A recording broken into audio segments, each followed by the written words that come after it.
Mes amis, nous retrouvons Thierry Meyssan pour notre émission quinzomadaire. Tu es d'une ponctualité admirable, Thierry, je tiens à le souligner. Oui, il a une bonne humeur en plus.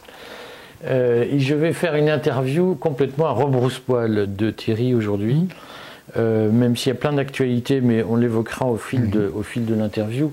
Il y a plein d'actualités, puisque je tiens à signaler quand même aux auditeurs un reportage en plusieurs épisodes très important qui est publié par Le Point, même si Le Point n'est pas ma tasse de thé, parce que je trouve que c'est vraiment ordinairement un torchon de l'OTAN, sans nuance, notamment les éditoriaux d'Étienne Gernel qui sont une honte absolue, qui expliquent que plus personne n'ait confiance dans le journalisme, mais ce sera bien fait pour eux le jour J. Mais Le Point publie une série de reportages sur ce qui se passe en Syrie depuis l'arrivée des islamistes au pouvoir.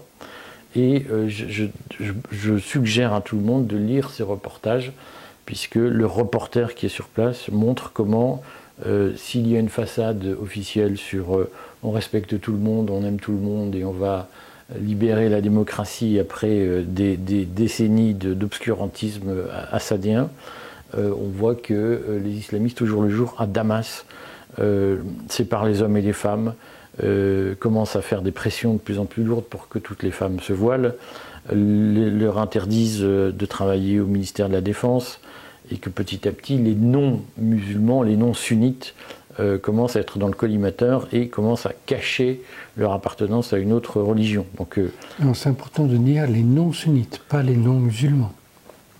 Les non-sunnites en général, mais comme tu le sais, il y a les druzes, il y a les chrétiens qui eux-mêmes commencent à dire il vaut mieux raser les murs, et si on ne veut pas être décapité.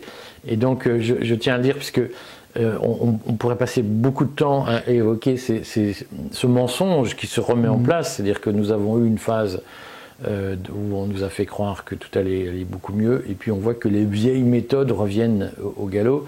On l'évoquera au fil de l'interview, mais moi je voudrais interviewer Thierry. On n'a pas préparé cette interview, donc je vais lui laisser le temps de souffler après ces questions auxquelles il ne s'attend absolument pas. On voit ce que Donald Trump a dit sur Gaza, en fait il faut une purification, un nettoyage ethnique à Gaza. Non, c'est pas ça qu'il a dit. Vas-y, précise-nous. Non, en fait, il a fait ce que Andrew Jackson, son idole, aurait fait. Il souhaite appliquer les traités indiens aux Arabes palestiniens. Alors, on va le traiter au fil du temps, je suis d'accord avec toi. Je le redis, le lecteur, c'est précisément ce qu'on disait lundi avec Édouard Husson dans notre chaos global. Mais il y a une question que tout le monde se pose, puisque l'arrivée de Trump a suscité de grandes espérances chez un certain nombre de gens qui sont viscéralement contre le projet de gouvernance mondiale qui s'est vissé jusque-là, et qui se sont dit Trump va inverser la machine. Et puis, je sens bien qu'il y a des doutes, et puis il y a des déceptions, puisque certains avaient fait une vision angélique de Trump, et Trump reste un milliardaire qui veut s'enrichir. Quelle raison aujourd'hui avons-nous d'espérer? Et toi, Thierry, qui a vécu l'exil, une vie chahutée, d'une façon ou d'une autre, de ce que je vais appeler des persécutions, chacun mettra le mot qu'il voudra, comment tu as fait pour tenir, et quel message, au vu de ton parcours personnel, tu peux délivrer aux gens pour dire continuez à espérer, et voilà comment il faut faire pour continuer à espérer? Je pense, moi, que l'espoir, c'est une attitude intérieure.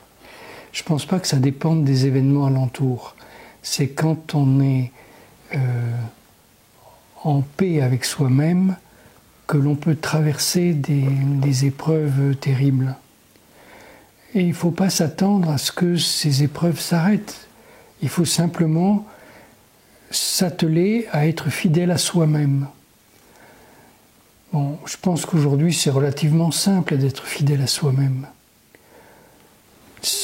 À mon sens, c'était beaucoup plus compliqué par le passé. Pourquoi? Parce que par le passé, le discours officiel était une absurdité folle.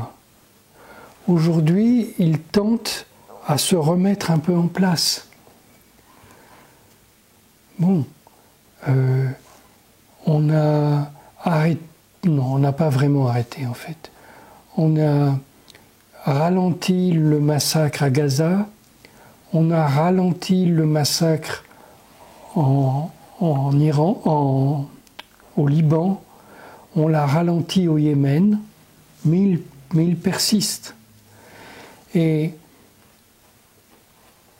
on va trouver une paix en Ukraine, mais on relance la machine au Soudan et au Congo. Donc, en fait, il faut se dire ça. Je pense qu'il y aura toujours des guerres, que l'être humain est ainsi fait qu'il y aura toujours des guerres. Et nous qui vivons en France, bon, nous devons nous apprêter à des difficultés économiques réelles, sérieuses. Mais si nous sommes toujours nous-mêmes, nous traverserons ces épreuves. Par contre, si nous croyons que nous pourrons nous sauver en nous prostituant, eh bien nous n'y arriverons pas, parce que bon, on nous donnera quelques piécettes au début, et puis après on nous écrasera. Est-ce que tu comprends, est-ce qu'on peut comprendre, parce que nous au fond on est des vieux, on a la peau dure, on a bourlingué, surtout toi, mais enfin, mais plein de gens qui vivaient jusque-là dans la bulle de leur campagne, de leur petite ville de province, et qui se sentaient à l'abri du monde au fond, ils découvrent que le monde pourrait les rattraper, ou pourrait s'occuper d'eux, même si eux ne s'occupaient pas du reste du monde. Est-ce que tu peux entendre que les gens ont des doutes, et que pour beaucoup de gens qui ne sont pas préparés à ça, c'est vécu comme d'une violence. Nous, ça nous paraître un peu anodin, mais eux... Ils n'ont pas encore atteint la violence que ça va avoir. Parce que tout le système de protection sociale dans lequel nous vivons va s'effondrer. Est-ce que ça, c'est une raison d'espérer? C'est une raison d'espérer qu'on va redevenir des êtres libres, mais qu'il va falloir se prendre en charge. Bon, aujourd'hui, on vit au crochet de l'État. Bon, cet État ne va pas continuer à exister. En tout cas, pas sous cette forme. Toi qui as vécu la guerre en Syrie, oui.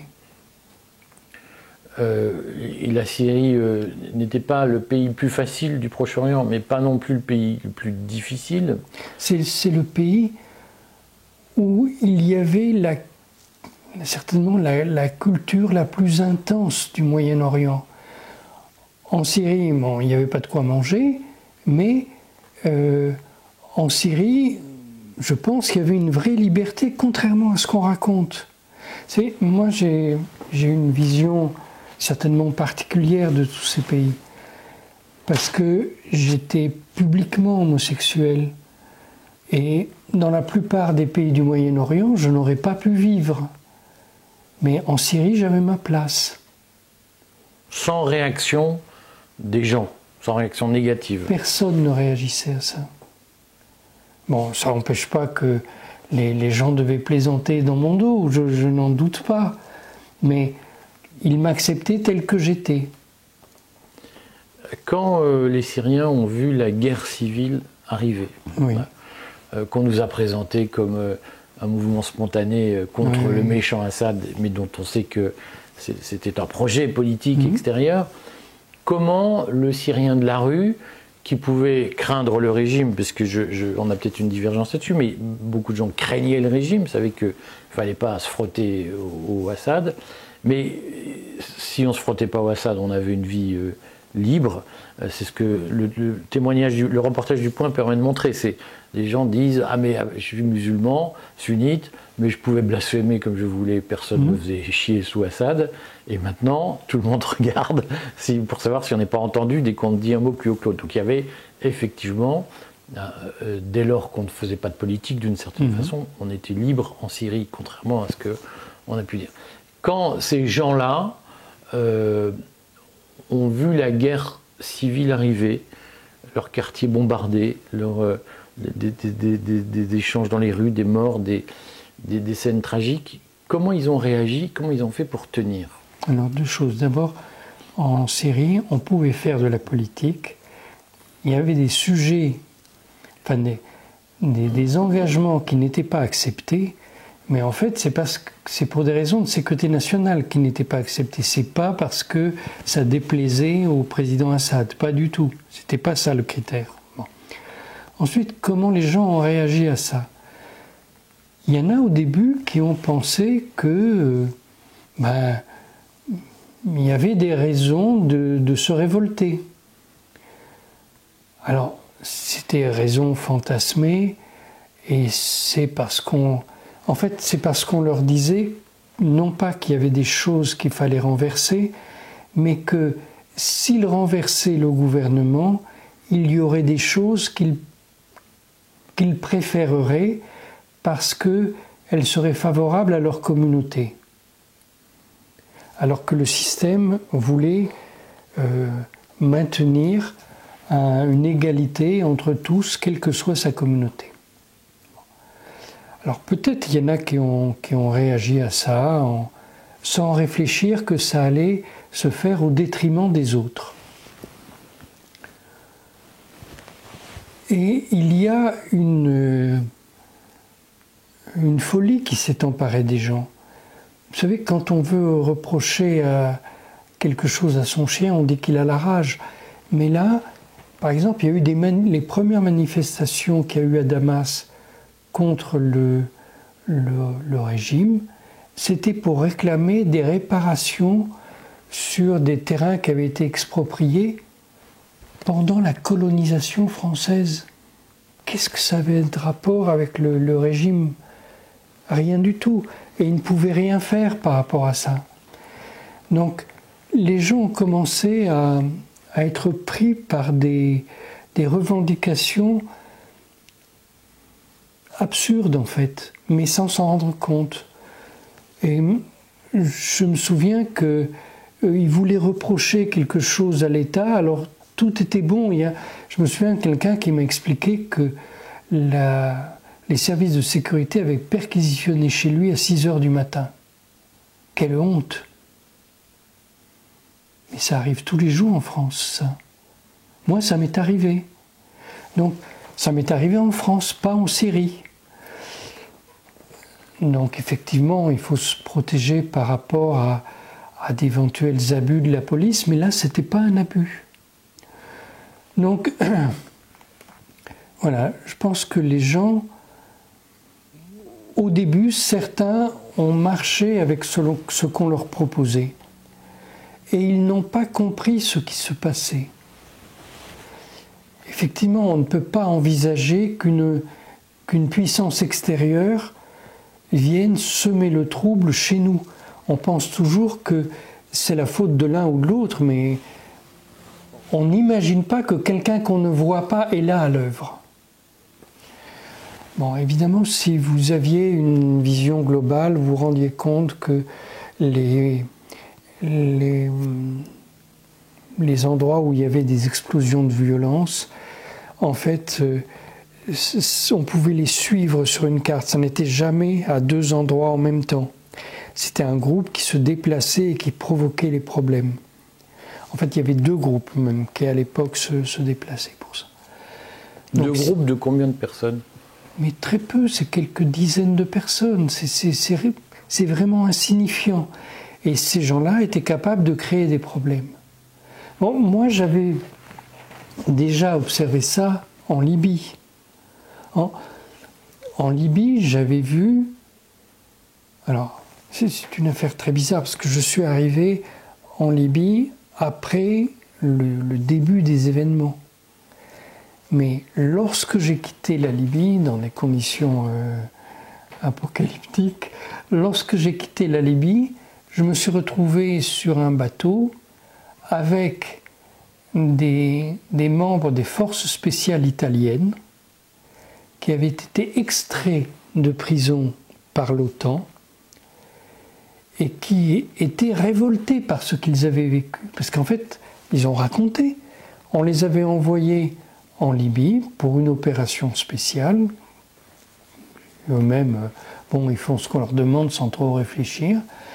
Ils étaient allés à Benghazi, ils étaient montés sur des toits, et lorsqu'il y avait eu une manifestation, ils avaient tiré à la fois sur les manifestants et sur la police. Et les manifestants avaient pensé que c'était la police qui leur tirait dessus, la police avait pensé que c'était les manifestants qui leur tiraient dessus. Donc ça avait été le début de l'insurrection contre Muammar al-Kadhafi. Mais en fait, quand on sait ce qui s'est passé, tout le monde s'était trompé, y compris Kadhafi. Voilà. Tu veux dire que Kadhafi n'était pas au courant de cette présence de forces spéciales italiennes? Non, alors après il l'a découvert, il les a fait arrêter, etc. Mais sur le moment, il n'avait pas compris. Et la même chose s'est passée en Syrie, et ça peut se passer en France. Ça va peut-être avoir lieu dans les prochains jours en Slovaquie. Voilà. Alors explique, tire le fil de cette pelote. Est-ce que tu es en train de nous dire que, je vais faire jeter le pavé dans la mare, que la CIA aujourd'hui, ou les services américains, pourraient être, ou anglais, pourraient être tentés de fomenter des incidents? Mais ils ont commencé à tenter à les fomenter en Slovaquie. Et Robert Fico a alerté la population. Il y a une révolution qu'on est en train de préparer. Il a convoqué le Conseil national de sécurité. Il a même fait venir son opposition au Conseil national de sécurité pour leur dire c'est très grave. Si nous n'ouvrons pas les yeux, nous allons mourir. Quelle est la capacité des opinions publiques à entendre ce genre de message?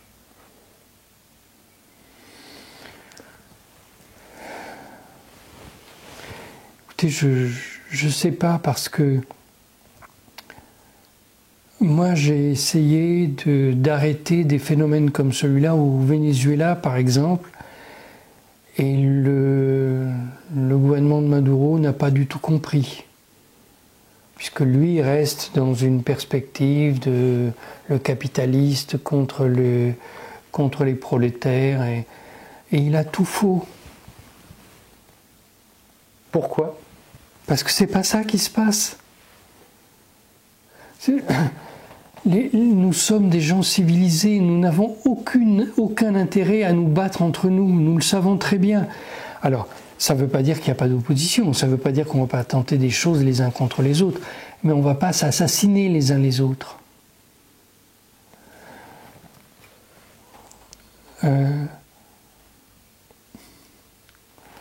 Aujourd'hui, il y a des vrais problèmes sociaux en France, et nous voyons très bien que les partis politiques ne les traitent pas. Ils ne font pas leur travail. Les syndicats ne les traitent pas. Ils ne font pas leur travail. Et donc ça peut dégénérer à un moment, non pas à cause des partis politiques ou des syndicats, mais parce que quelqu'un peut venir mettre le feu à cette situation. Nous sommes responsables de nous-mêmes. Et les interventions extérieures ne fonctionnent que quand on ne remplit pas son propre devoir, en fait. Mais pour beaucoup de gens, être responsable de soi-même, c'est une expression, je le vois très souvent, notamment dans les commentaires, c'est une expression très creuse. C'est-à-dire qu'être responsable de soi-même, ça veut dire bon, on va taxer les riches pour augmenter notre pouvoir d'achat et en travaillant moins. Est-ce que c'est ça, être responsable de soi-même, ça veut dire être son propre patron. C'est d'abord la première chose. Le salariat est quelque chose d'insensé. Nous vivons là-dedans, mais ça n'a pas de raison d'être. Avant, il n'y avait pas de salariés. Et ça marchait très bien, beaucoup mieux qu'aujourd'hui. Qu'est-ce que tu dis aux gens qui disent « mais moi je ne suis pas capable d'être patron. Moi je veux rester salarié, monsieur ». Je réponds que nous devons tous apprendre à être nos propres patrons, et même si nous n'y arrivons pas, peut-être nous resterons salariés, peut-être nous vivrons dans des coopératives. Il y a beaucoup d'autres manières de faire, mais nous devons comprendre ce que c'est que s'employer soi-même, même si nous ne le faisons pas.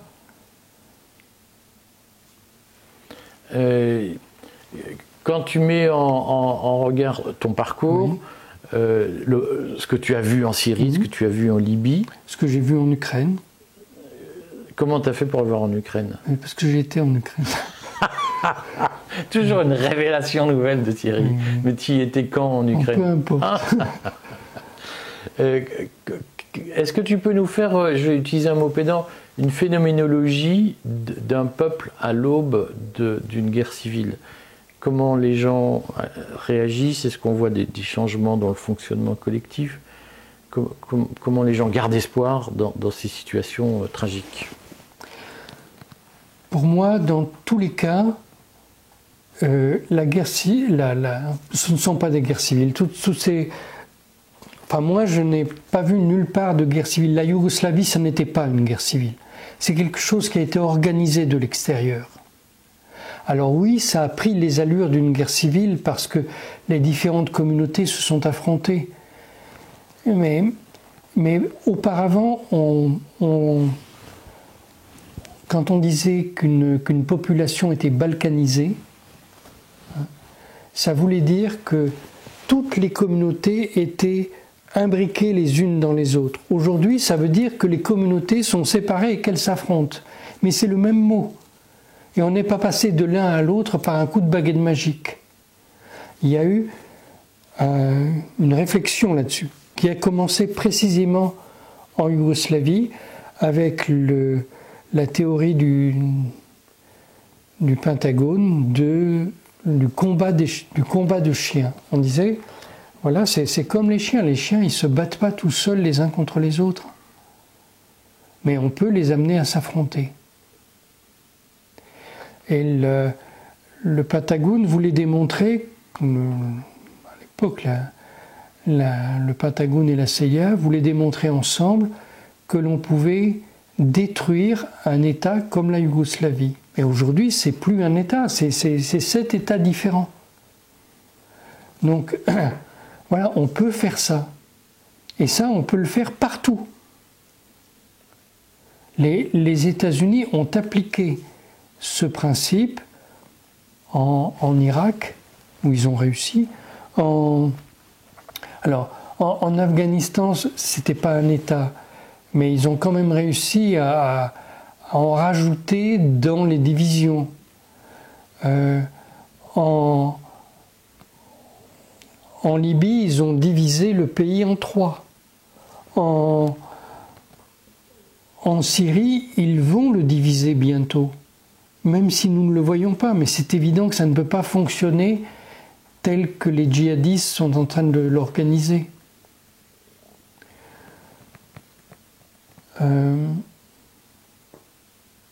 Alors, nous croyons que nous sommes des gens d'une qualité intellectuelle supérieure et que nous n'allons pas tomber dans des pièges pareils. Au nom de quoi croyons-nous ça ? L'Europe n'est pas supérieure intellectuellement à des États comme la Syrie, peut-être à des États comme la Libye, oui, je veux bien croire, mais pas de la Syrie. Selon toi, quels sont les signes avant-coureurs de cette possible fragmentation organisée en France? Alors, ça commence toujours par une chute du niveau de vie. Parce que c'est très difficile de rester civilisé quand on perd du niveau de vie. Pourtant, nous voyons que c'est ce qui se passe en France, en fait, depuis un certain temps. Moi, ça m'a frappé quand je suis revenu en France il y a quelques années. Il n'y a plus le niveau de vie que je connaissais quand j'étais parti. Et nous voyons que... Est-ce que tu peux nous illustrer ça? Parce que c'est un vrai débat C'est difficile à mesurer le niveau de vie. Les gens ne sont plus habillés de la même manière. Les gens sont habillés avec des vêtements à jeter. Bon, moi, quand je vivais en France, j'étais habillé avec des vêtements qui duraient. Alors, comment on est passé de l'un à l'autre? Et dans le même temps, les collectivités locales sont beaucoup plus riches que lorsque je suis parti. Les villes sont très bien entretenues. Peut-être pas à Paris, mais... À part Paris, oui. Les villes en province sont beaucoup mieux entretenues que par le passé. Mais les gens ne sont plus habillés de la même manière et ne sortent plus autant qu'auparavant. Donc oui, il y a une baisse du niveau de vie. Pour moi, c'est indéniable. Ça saute aux yeux. Même si collectivement, peut-être, il n'y a pas cette baisse du niveau de vie. Parce que je dis encore... les collectivités locales sont plus riches que par le passé. Bon, et maintenant, on s'en prend aux collectivités locales. Ça se fait dans ce sens-là. Donc, le niveau de vie va continuer à baisser. Et ce qui est frappant, c'est que la manière de faire... Depuis François Hollande et Emmanuel Macron, ça consiste à mettre des pansements là où ça fait mal. Donc on distribue des chèques. Ça n'existait pas ça avant. On distribue des chèques de l'État pour faire ci, pour faire ça. Et en fait, chaque fois qu'on distribue des chèques de l'État, c'est pour appauvrir un peu plus, mais pour rendre le passage... supportable. Voilà. Je pense que chaque fois qu'on nous donne un chèque, on devrait se révolter. C'est très grave de nous donner des chèques. Il faut nous donner des revenus, pas des chèques.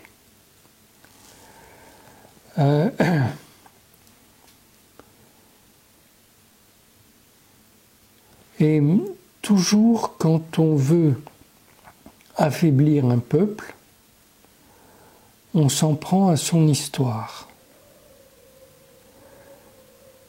Alors, on vient de voir ça, ça n'existait pas avant avec la célébration du débarquement en Normandie, qui, selon Charles de Gaulle, était en fait une invasion des Anglo-Saxons pour coloniser la France en remplacement de l'occupation nazie. Or, nous avons complètement oublié cela. Et nous avons célébré cette invasion. De Gaulle n'a pas participé au débarquement de Normandie. Il s'y est toujours opposé. Aux cérémonies de commémoration des... Non, il n'a pas participé au débarquement de Normandie, pas du tout. Il a débarqué après. Un peu à son corps défendance, parce qu'il n'était pas dans la boucle. Pas du tout, il a refusé. Débarquement. Non, il a refusé de participer à cet événement. Il l'a dénoncé quand ça a eu lieu. Et il l'a dénoncé après. Et il l'a dénoncé lorsqu'il est arrivé au pouvoir. Et par la suite, il a toujours refusé de participer aux commémorations de cet événement. Voilà. De la même manière, ça c'est plus ancien, nous ne comprenons plus pourquoi nos parents ont été favorables aux communautés économiques européennes et pourquoi leur logique serait opposée aujourd'hui à l'Union européenne. Pour la même raison. Nous parlons de souverainisme, tout ça, mais franchement, nous ne savons pas ce que c'est que le souverainisme. D'abord, pour être souverain, il faut être indépendant financièrement soi-même. Et de même que nous vivons au crochet de l'État, de même notre État commence à vivre au crochet de l'Union européenne. C'est complètement absurde. Cela dit, tu serais farouchement taclé par ceux qui te disent que c'est l'Union européenne qui vit au crochet de la France. notamment en l'appauvrissant ou en prélevant sur des richesses au détriment des Français. Et c'est probablement ça l'ambiguïté du souverainisme d'ailleurs, c'est qu'il n'y a pas de diagnostic clair sur le mal européen. Mais, donc si on reprend le fil, baisse de niveau de vie, attaque sur notre réécriture de l'histoire. Oui. Est-ce qu'il y a d'autres signes avant-coureurs, selon toi, d'une possible guerre civile en France qui serait fomentée de l'extérieur?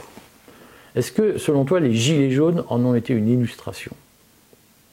Non, je pense que les Gilets jaunes étaient une volonté de remettre les choses en ordre. Mais que dès le départ, ils ont été trahis et qu'ils ne s'en sont pas rendus compte. Parce qu'ils ont commencé à occuper des ronds-points avec des drapeaux français. Et lorsqu'ils sont venus à Paris, je ne sais pas, la première, la deuxième fois, des équipes non identifiées ont attaqué l'Arc de Triomphe, c'est-à-dire ont attaqué l'histoire du pays, et ils n'ont pas compris que ça n'était pas eux.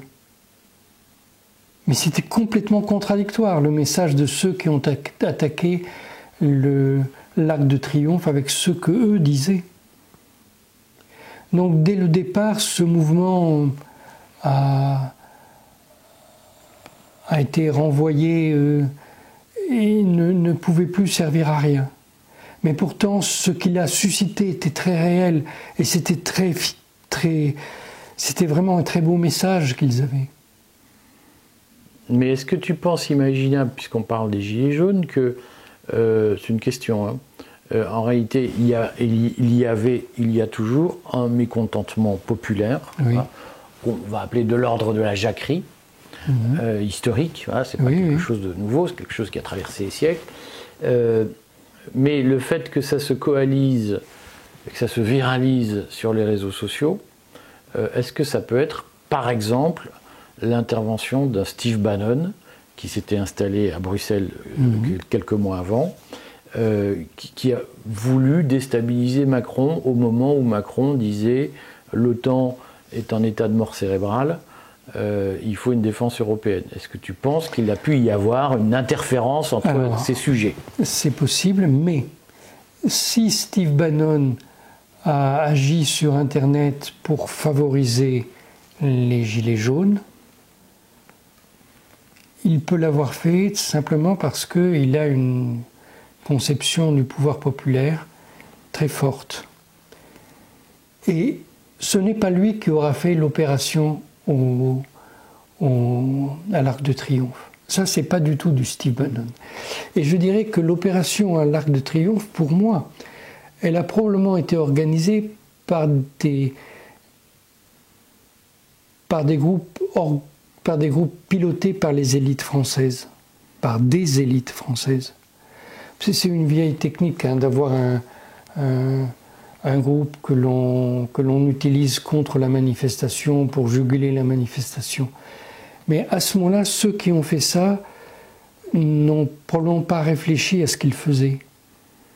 Parce que ça a immédiatement été instrumenté par les ennemis du pays. Je me fais avocat du diable, encore que je ne défende rien dans cette affaire, mais est-ce que, au fond, si on renverse un peu l'histoire et qu'on se dit peut-être qu'effectivement la structuration, et je le redis, la colère, elle existait, elle existe encore, je pense qu'elle est à de nombreux égards plus forte, elle est devenue plus passive, on va en redire quelques mots, mais la colère existait. Un Steve Bannon a pu utiliser des méthodes modernes pour la coaliser, la cristalliser, ou la galvaniser, et assez légitimement, les services français ont fait ce qu'il fallait pour neutraliser les gilets jaunes, encore que ça leur a pris du temps. Et au fond, est-ce que c'est pas un peu le jeu normal de la politique que de faire ça? Je pense que quand on fait taire la voix populaire, ça a toujours des conséquences désastreuses, jamais de conséquences positives. Mais à long terme, tu gagnes du temps pendant ce temps-là. Oui, voilà, alors on les a fait taire, on peut refaire encore. On a fait réélire Macron, enfin il a été réélu. Mais c'est une opération gagnante du point de vue de Macron. Il a gagné du temps. De son point de vue, mais du sien uniquement. moi, ce qui me frappe, c'est qu'effectivement, les Gilets jaunes, ça a été une suite de traumatismes pour beaucoup de Français qui se sont dit, d'abord, un certain nombre de bons bourgeois, moyens bourgeois, pas Bernard Arnault, mais des médecins de province, des gens bien rangés, se sont dit, les gens sur les ronds-points, c'est pas bien. Surtout que, de fait, certains sur les ronds-points n'étaient pas particulièrement brillants. Moi, je me souviens de gens proches du Parti communiste, proches de la CGT, de l'économie sociale et solidaire, des responsables de l'économie sociale et solidaire et pas des petits, me disant mais c'est horrible les ronds-points, c'est immonde, ce peuple qui se répand. Donc il y a eu ça en France, et puis il y a des Français qui se disaient ils n'ont pas tort. Moi je le redis, au début des Gilets jaunes, il y avait beaucoup de petits patrons exaspérés. Il y avait une forme de sympathie, au début en tout cas, mais quand même, le spectacle des gens aux yeux crevés, éborgnés par la police, ça a refroidi beaucoup de bonne volonté. Et ça a dressé une partie de l'opinion dans l'idée de « on ne peut rien faire, ils sont trop forts pour nous ». Quelle raison tu donnes à ces gens, tu as envie de transmettre à ces gens pour espérer dans un monde où finalement ils se disent il n'y a pas d'issue? Alors il y a toujours une issue, mais il faut regarder les portes qui sont ouvertes et pas les portes qui sont fermées. Donc si on va s'affronter à la police, on a perdu d'avance, ok. Mais il y a bien d'autres manières d'exprimer son mécontentement. Et d'abord, la parole. Il y a encore la possibilité de parler en France. Mais je constate que les gens ne parlent pas. Quand je demande à des gens dans la rue ce qu'ils pensent du gouvernement, ils fuient la discussion. Je constate dans les bistrots, aujourd'hui, personne ne parle de politique. Lorsque j'ai quitté la France en 2007, tout le monde parlait de politique dans les bistrots. Tout le monde. Cette aphasie des gens est pour moi incroyable. Si vous ne dites pas ce que vous avez sur le cœur, comment est-ce que les choses changeront? Il faut d'abord dire les choses. La deuxième, c'est que parmi les choses à dire, il y a les choses dont on souffre, mais il y a à ne pas tolérer le mensonge. Dans la vie politique aujourd'hui en France, on ment en permanence. Sur les questions intérieures, et alors sur les questions extérieures, c'est du n'importe quoi ce qu'on raconte. On ne doit pas accepter de dire des bêtises. Voilà, bon, on parlait de la Syrie, en Syrie, c'est Daesh a pris le pouvoir. C'est pas des gentils et démocrates. Non, c'est Daesh qui a pris le pouvoir. Bon. En Ukraine, ce ne sont pas les méchants Russes qui ont attaqué les gentils Ukrainiens, non. Ce sont les Russes qui ont attaqué non pas les Ukrainiens, mais les formations néo-nazies des bandéristes. Voilà, c'est une réalité. Ça ne sert à rien de se cacher. Mais tu sais bien que la parole, il y a une guerre de l'information. Oui. Si je regarde, je ferai un papier tout à l'heure dans le Courrier sur le sujet, l'expression sentiment de submersion migratoire utilisée par François Bayrou, il y a une bagarre pour dire on n'a pas le droit d'utiliser ce genre d'expression. Cette affaire de sentiment migratoire, si c'est une réalité, disons-la. Ce n'est pas un sentiment, c'est une submersion migratoire. Et ça nous renvoie au débat sur le droit du sol et le droit du sang. Depuis que je suis gosse, j'entends dire que le droit du sang c'est à gauche et que le droit du sol c'est à gauche. Le droit du sol c'est la gauche, le droit du sang c'est la droite. D'où ça sort? C'est absurde. La seule chose qui soit républicaine, c'est qu'on est citoyen français par adhésion à la Constitution française. Ça n'a aucun rapport ni avec le sol ni avec le sang. Le droit du sang, c'est la monarchie, c'est tout. Et c'était fait à une autre époque, pour d'autres raisons. Et il n'y a ni de droite ni de gauche dans ces deux alternatives. la seule chose qui fait que l'on est français, c'est que l'on adhère au projet de la France. Donc, ne peuvent pas être, par exemple, français les gens qui soutiennent les frères musulmans. C'est pas possible, parce que c'est un autre projet politique. Voilà. Mais si vous adhérez à la Constitution française, à l'idée de construire quelque chose ensemble sur la base de l'unité de la nation et donc sans distinction entre les communautés, vous pouvez très bien être français. Pendant la Révolution française, tous les révolutionnaires des États-Unis ou d'Europe devenaient citoyens français. Mais il fallait être révolutionnaire pour ça. Il ne fallait pas dire « Ah, je suis malheureux parce que je n'ai pas de quoi manger dans mon pays ». Ça ne compte pas. Hein. Donc, est-ce que ça veut dire que selon toi, je vais faire de la provocation, mais un Français de souche, pour reprendre cette expression, qui adhère à la France insoumise et qui, dans ce cadre-là, dit « moi, je soutiens un député qui traite avec les frères musulmans pour être élu », parce que ça existe, est-ce que pour toi, ça veut dire que ce Français de souche ne peut plus être français? Absolument. Absolument. Mais il va falloir expliquer à un Zemmour, pour qui la définition du français, c'est français de souche. Donc, il y a bien une allusion au droit du sang chez un certain nombre de gens qui aujourd'hui défendent la nation française.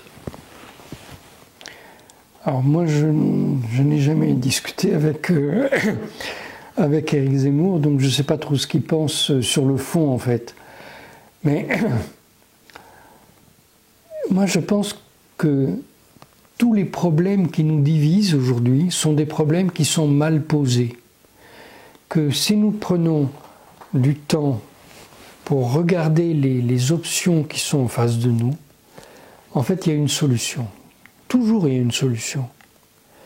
Mais c'est parce que nous refusons de regarder certaines alternatives que nous n'avons que l'une ou l'autre solution que nous nous battons.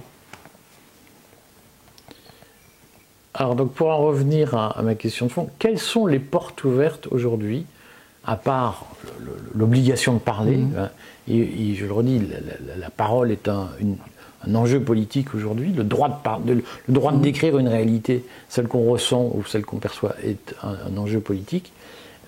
À part le droit de parole, quelles sont les portes ouvertes que tu peux essayer de désigner aux gens qui se disent « mais c'est désespérant, on va se faire bouffer tout cru ». D'abord, le droit de parole, franchement, c'est un droit extraordinaire, extraordinaire, ça n'existe pas partout.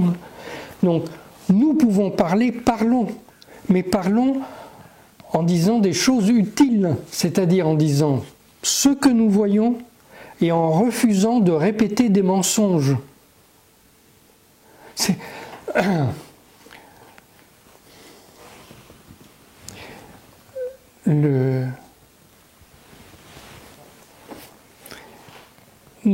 Par exemple, il faut se rendre compte, chaque fois que nous devons parler, nous devons faire exploser une bombe. Nous ne devons pas dire « Ah, c'est gentil, c'est comme ça ».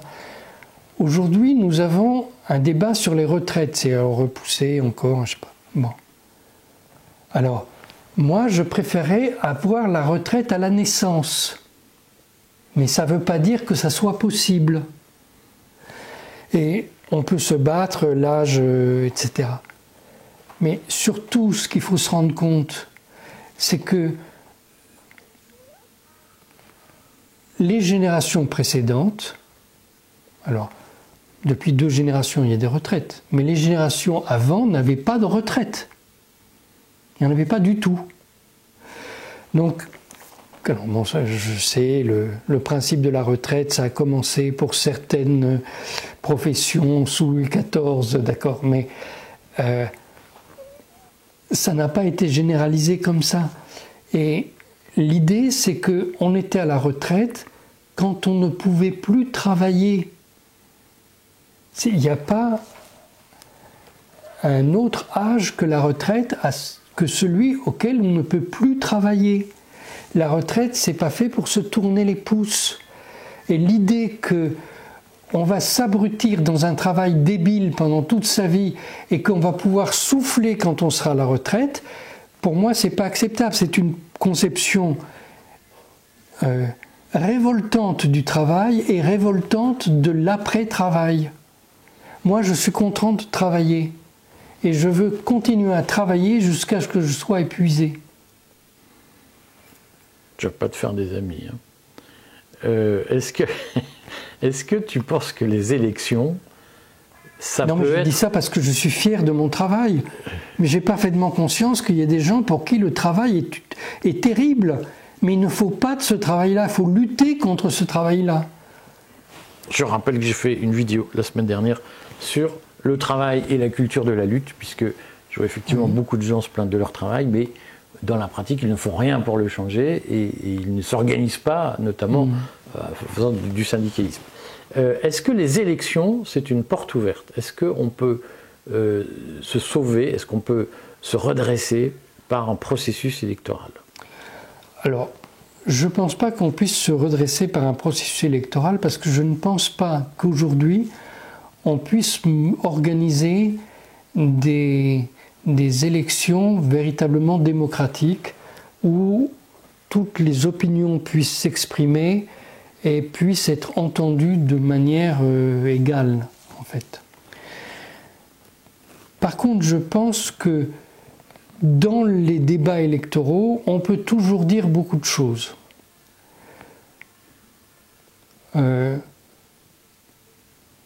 J'insiste, il ne faut pas compter sur le résultat des élections.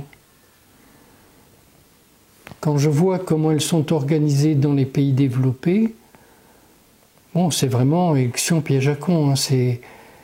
Hein, moi, je ne suis plus membre de parti politique, alors que j'ai été dirigeant d'un parti politique, d'un parti de gouvernement, avec des ministres au gouvernement. C'était le PRG à l'époque. C'était le PRG, oui. Parce que je pense que la manière dont les partis politiques fonctionnent aujourd'hui ne permet pas de défendre le bien public. J'ai toujours des amis dans des partis politiques et je respecte leur engagement, mais je crois qu'ils luttent contre des moulins à vent.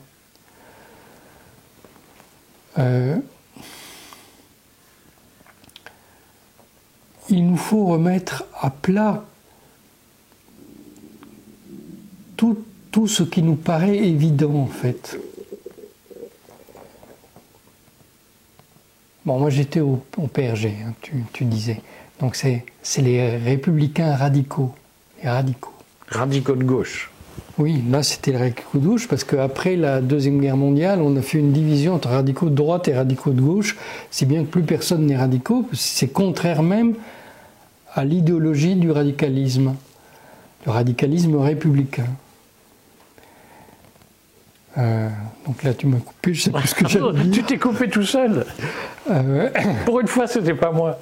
Donc tu voulais parler de l'engagement dans les partis politiques et du fait qu'au fond, c'est pas, c'est l'occasion de débattre, mais la mécanique électorale fait que c'est pas par l'élection qu'on change les choses. C'est ça que tu disais. Les Républicains, ça a été le parti qui a structuré la Troisième République. C'est de manière incontestable. Et il avait un principe clair en fait, c'était quasiment un parti unique qui regroupait des éléments de droite et de gauche et qui débattait de ces éléments de manière constante. Alors je ne sais pas pourquoi il s'est progressivement étiolé et que pendant la guerre mondiale, ça a donné aussi bien Pierre Laval que Jean Moulin. Donc voilà, ça a été la fracture qui en fait est arrivée après la crise économique de 29. Donc il faut bien se mettre en tête qu'il y a eu une crise économique qui a tout balayé sur son passage. Nous n'avons pas encore ce genre de crise ici, mais ça arrivera peut-être.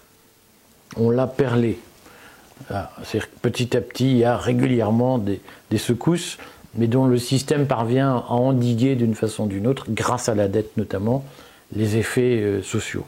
Bon, alors quand il va falloir payer la dette, tout d'un coup, tout va s'écraser. Et à ce moment-là, donc la crise était en 29 aux États-Unis, c'est arrivé en France plutôt vers 32-33.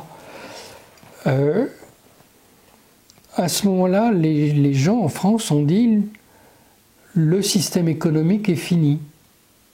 Donc le capitalisme que nous avons connu est fini. Et il y a eu d'un côté la montée du fascisme, de l'autre côté la montée du communisme soviétique. C'était les deux seules manières que l'on avait de penser la suite de l'histoire. Mais bon, aux États-Unis, Roosevelt a pensé une nouvelle forme d'organisation du capitalisme et celui-ci a pu rebondir. Alors, il faut garder cette chose en tête. Ces trois, le capitalisme de Roosevelt, le fascisme de Mussolini et le communisme de Lénine, c'était trois systèmes concurrents. Et les trois ont survécu à la crise de 29. Alors que le capitalisme d'avant 29 a disparu complètement. Bon, nous devons repenser les choses parce qu'il n'y a pas une bonne et une mauvaise solution. Il y a des tentatives des hommes de trouver des solutions à leurs problèmes. Et bon, nous connaissons la dérive du fascisme dans la Deuxième Guerre mondiale, nous connaissons la dérive du communisme avec non pas Staline mais avec Brejnev. Parce que Staline, lui, il a terminé la révolution soviétique. Et Staline n'a pas été le grand massacreur qu'on nous raconte, il a au contraire essayé de diminuer les massacres de la révolution soviétique. Mais c'est Brejnev qui a tout d'un coup dit on arrête le communisme et on fait un empire soviétique. Voilà, donc chacun de ces systèmes ont dérapé. Le capitalisme de Roosevelt a dérapé avec Eisenhower et qui a lancé différentes dictatures dans le monde entier parce que les États-Unis pensaient qu'il fallait installer des dictatures pour lutter contre les soviétiques. Et nous avons assisté à tout ça et nous avons été les complices de ces dictatures. Donc, mais inversement, par souci d'équilibre, les soviétiques ont installé eux-mêmes beaucoup de dictatures. Non, ils n'ont pas installé de dictature. Je pense que ceux qui ont vécu Berlin 1953, Budapest 1956, Prague 1968 ont un point de vue différent sur ce sujet. S'ils réfléchissent, ce qui s'est passé en Allemagne de l'Est, ça n'est pas du tout les soviétiques qui l'ont imposé. Ce n'est pas les soviétiques qui ont organisé la Stasi, ce sont les Allemands de l'Est qui l'ont fait. Et l'Allemagne de l'Est n'est rentrée dans l'Empire soviétique qu'avec Brejnev. Ce n'est pas les soviétiques de Staline qui en ont fait une cour intérieure de l'Union soviétique. Mais je prends l'exemple de Prague en 68, c'est comme des chars soviétiques qui écrasent la révolution tchèque. Oui, c'est bien Brejnev qui l'a fait. D'accord. Et donc il y a eu quand même des interventions directes. Je pense que ce qui s'est passé en Pologne au sortir de la guerre n'a pas été complètement choisi par les Polonais. Mais ce que Brejnev a fait, Brejnev qui était un Ukrainien, je rappelle, ça n'était pas un Russe, ce que Brejnev a fait, c'est la réponse à ce qu'il voyait du côté occidental. Ils voyaient les États-Unis étendre leur empire, l'empire américain. Et lui, il a voulu faire la même chose. Bon, il était certainement... comment dire, il vivait dans la hantise de la guerre nucléaire, tout ça. Donc, voilà, son jugement était faussé, hein, mais ce qu'il a fait était tout aussi inacceptable que ce que les Occidentaux ont fait dans le tiers-monde pendant la guerre froide. Bon, reste quand même toujours par souci d'équilibre qu'il y a eu quand même, et je crois que ça n'est pas contestable, beaucoup plus de gens qui ont cherché à passer du bloc soviétique vers l'Ouest que de gens de l'Ouest qui voulaient aller vivre dans le bloc soviétique. C'est un peu la raison de l'effondrement notamment du mur. Ah non, je ne pense pas du tout que ce soit la raison. Parce qu'il y avait quand même beaucoup d'Est allemands qui voulaient vivre à l'Ouest et pas du tout. Beaucoup moins qui voulaient faire l'inverse. Pas du tout. Les Est allemands, c'est les Allemands de l'Est qui ont détruit le mur de Berlin. C'est pas les Allemands de l'Ouest. Et quand ils ont détruit le mur de Berlin, ils ne voulaient pas aller en Allemagne de l'Ouest. Il y avait quand même beaucoup de passages historiquement. Il y avait beaucoup de passages. Ces murs, ces fils de voitures à la frontière hongroise d'Est allemand qui voulaient passer à l'Ouest. La révolution qui a eu lieu en Allemagne de l'Est a été faite contre la Stasi, pas contre l'Union soviétique. Si vous interrogez les Allemands de l'Est qui ont fait cette révolution, ils vous diront que les Soviétiques étaient leurs alliés contre le gouvernement de l'Allemagne de l'Est. Oui, mais ce qu'ils fuyaient, c'était un modèle économique, étatisé, et totalitaire. Thierry, compliqué d'expliquer. C'était ce système où les voitures, c'était des Trabants, il fallait des années pour en avoir une, alors qu'à l'Ouest, on achetait très vite. Enfin, ce niveau de vie, puisque tu parlais de niveau de vie tout à l'heure, le niveau de vie à l'Ouest attirait les gens du bloc soviétique. Sans aucun doute. Mais ils ne voulaient pas pour autant la fin de leur modèle économique. Ils voulaient sa réforme, c'est différent. Il n'y a jamais eu... Il faut se rendre compte, ce que Brejnev a fait, c'est une catastrophe au point de vue de la politique internationale et au point de vue économique.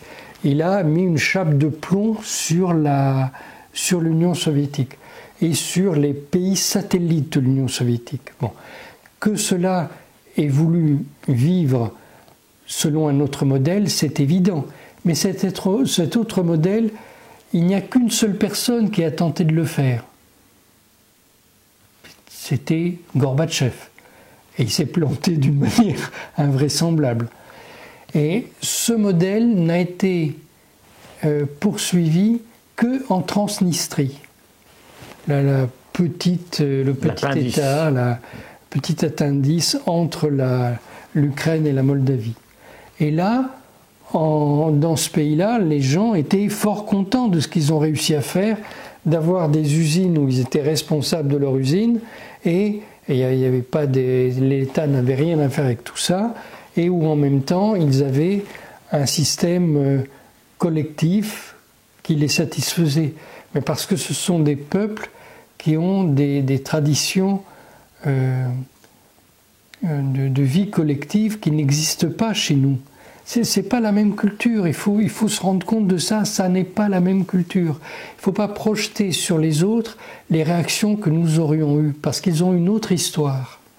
Oui, d'accord, mais bon, moi je disais juste, factuellement, le sens des migrations, c'était plus de l'Est vers l'Ouest que de l'Ouest vers l'Est, à l'époque où il y avait un bloc soviétique, où le niveau de vie du bloc soviétique ne donnait pas envie aux Européens de l'Ouest. Voilà, je disais juste mais ça. Les Européens de l'Ouest qui avaient conscience des crimes que les Occidentaux commettaient dans le tiers-monde, ceux-là allaient à l'Est.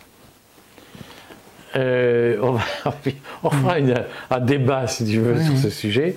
Et on parlera aussi des dictatures communiste au Mozambique, en Angola, parce que je pense que c'était pas forcément plus heureux que les dictatures portées par les Occidentaux. Redisons-le, le bloc communiste a aussi organisé des dictatures dans des pays du tiers-monde. La principale, le meilleur exemple, c'est le Cambodge, qui n'a pas été une grande réussite à l'époque de Pol Pot, quand même.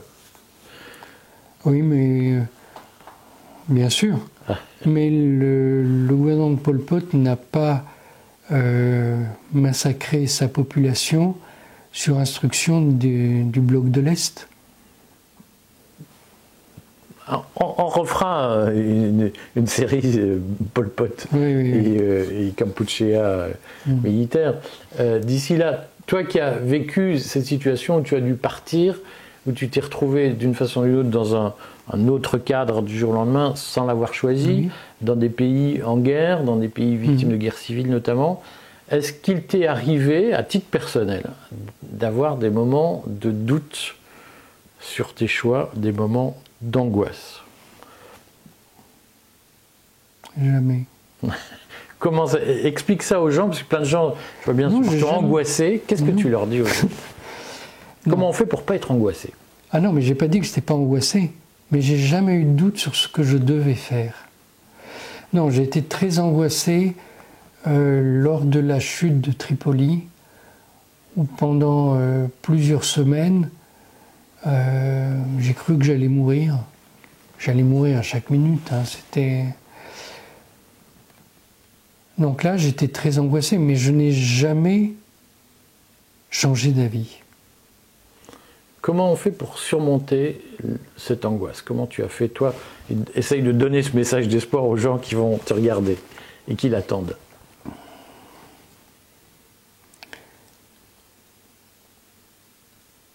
Non. Moi, tous les engagements que j'ai pris, je pensais que c'était dans l'intérêt des gens autour de moi. Et ceux que j'ai combattus n'ont toujours été que des minorités étrangères.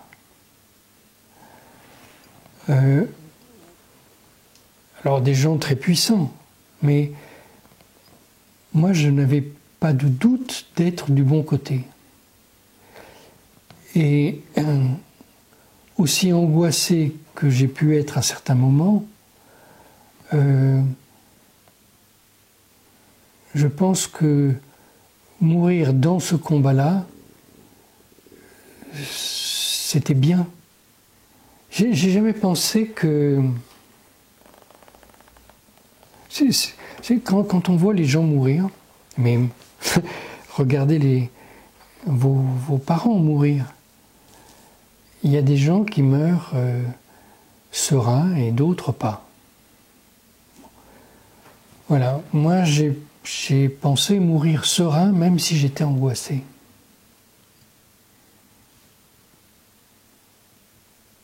Bon, eh bien nous resterons sur ces sages paroles que je laisse chacun ruminer le temps qu'il faut. On se retrouve la semaine prochaine avec Édouard et toi. Oui. On parlera probablement de Trump, je pense, parce que c'est un sujet de fond. Et puis, merci à toi Thierry. Je redis, j'ai pas eu le temps de le dire, donc il faut s'abonner à ta lettre qui parle alors par petites touches de ces menaces de guerre civile, puisque par exemple tu signales que la sûreté belge, la patronne de la sûreté belge, a commencé à dire qu'il faut qu'on se prépare à une guerre hybride sur notre sol. Oui. Je signale qu'un général de la gendarmerie en France a fait une note pour dire qu'il faut qu'on se prépare à des opérations du même ordre en France. Et la machine en France s'est mise en branle tout de suite pour dire non, c'est n'importe quoi. Donc comme quoi, il y a quand même des pays en Europe qui sont plus ouverts à la remise en question que nous. C'est ça. Nous avons un problème historique en France. Nous laissons les problèmes s'accumuler et nous ne sommes pas capables de les résoudre quand ils se posent. Nous attendons que ça soit complètement bouché pour exploser brutalement. Donc, Abonnez-vous à la lettre de Thierry, c'est une mine de signaux faibles qui vous permettent de décoder petit à petit, attentivement. C'est une chronique du Moyen-Âge, comme j'aime bien dire. Lisez-la, abonnez-vous.